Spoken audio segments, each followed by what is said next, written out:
তাদের সাথে তাদের যে সক্ষমতা রয়েছে, তারা আগামী ফেব্রুয়ারি 12 তারিখে ইলেকশনটা আয়োজন করতে যাচ্ছেন। আমরা জাতীয় নাগরিক পার্টির পক্ষ থেকে বলেছি যাতে এই ঘোষিত ডেট যেটা আছে এটার পরবর্তীতে যাতে ডেট না পিছায়, যাতে ইলেকশনটা যথাসময়ে অনুষ্ঠিত হয়।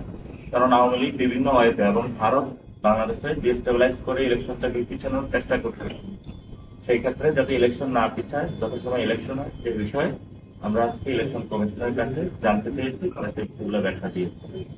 এটা একটি বিষয় হলো, আজকে আমাদের কয়েকটি দেশ আমাদেরকে ফোন করেছিল যে প্রবাসী যে ভোটার নিবন্ধন সেখানে তারা কিছু জটিলতা প্রবলেম ফেস করতেছে।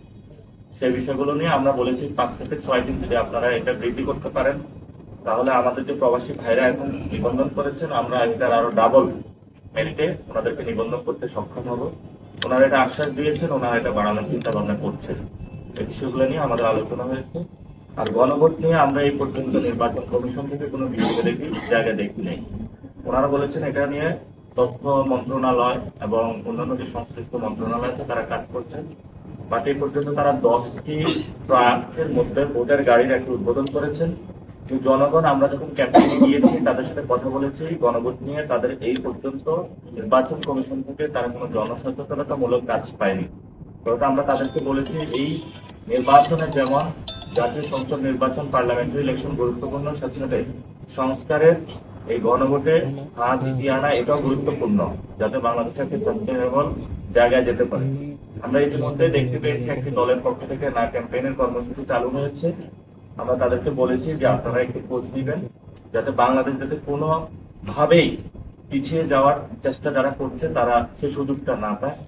আমরা আজকে জনগণের কাছে আহ্বান জানাচ্ছি যে আপনারা গণভোটে আয়ের পক্ষে থাকবেন, যাতে আমরা একটি সুন্দর বাংলাদেশ দেখতে পারি এবং সংস্কারটা বাস্তবায়ন করতে পারি।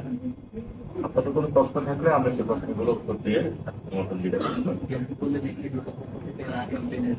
আমরা সেগুলো নিয়ে প্রেজেন্ট হবো, আপনারা একটু খোঁজ নেবেন কারা করতেছে। আমরা সেই দলটার নাম না বললাম, কারণ আমরা বর্তমান যে রাজনৈতিক পরিস্থিতি রয়েছে সম্প্রীতি এবং সংহতিতে সকল দল মিলে কাজ করতে চাচ্ছি।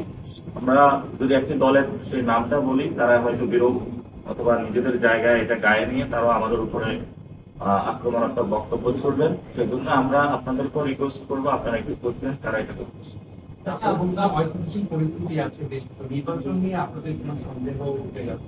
উদ্বেগ আছে, আইন শৃঙ্খলা নিরাপত্তা, একজন প্রার্থী অলরেডি হত্যাকাণ্ডের শিকার হয়েছে।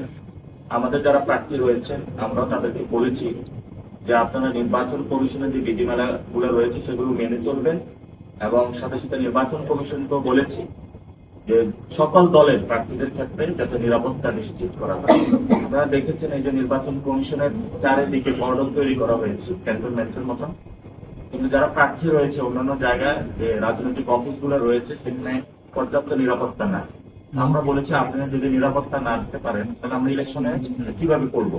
সেক্ষেত্রে তারা আমাদেরকে আশ্বস্ত করেছেন তারা নিরাপত্তা চাদর আরো বাড়াবেন। এই বিষয়ে তিন বাহিনী এবং অন্যান্য সংশ্লিষ্ট যে বাহিনীগুলো রয়েছে তাদের সাথে মিটিং হয়েছে, ওনারাও বলেছেন সর্বাত্মক সহযোগিতা করবেন। ওনারা আমাদেরকে আশ্বস্ত করেছেন যে ওনারা নিরাপত্তা দিবেন এবং সবাইকে যাতে এই ধরনের হাবিবের মতন যাতে কোনো হত্যাকাণ্ডের কেউ শিকার না হতে হয় সেই বিষয়ে তারা যথেষ্ট পদক্ষেপ নেবেন। আপনি যেটা বললেন যে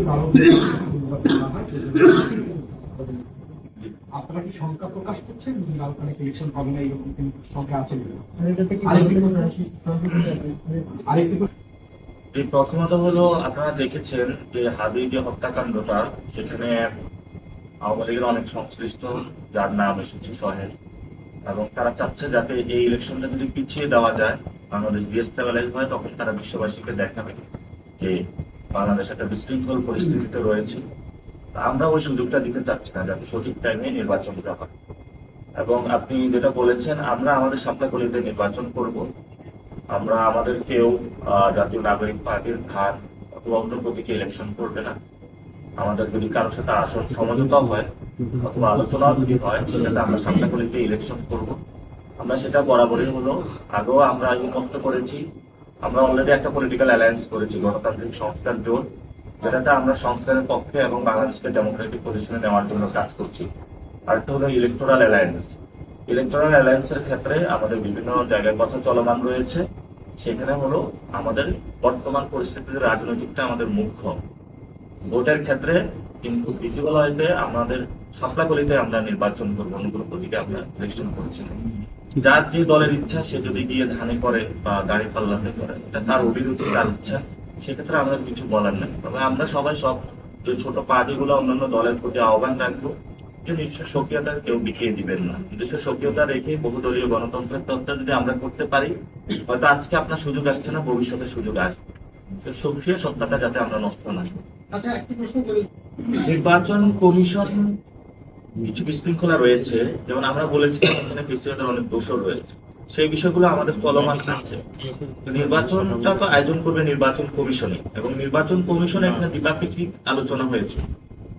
ওনারাও আমাদেরকে বলেছে যে ওনাদের সহযোগিতা এই জন্য ওনারা 3 বাহিনীকেও ডেকেছে, বিভিন্ন দলের সাথেও ওনাদের কথা চলমান রয়েছে। অনেকগুলা বড় দল যারা গায়ের জন্য অনেকগুলা প্রোগ্রাম করতেছে, সেখানে তো ওনারা গিয়ে ওই দলগুলা প্রোগ্রাম স্টপ করে দিতে পারে।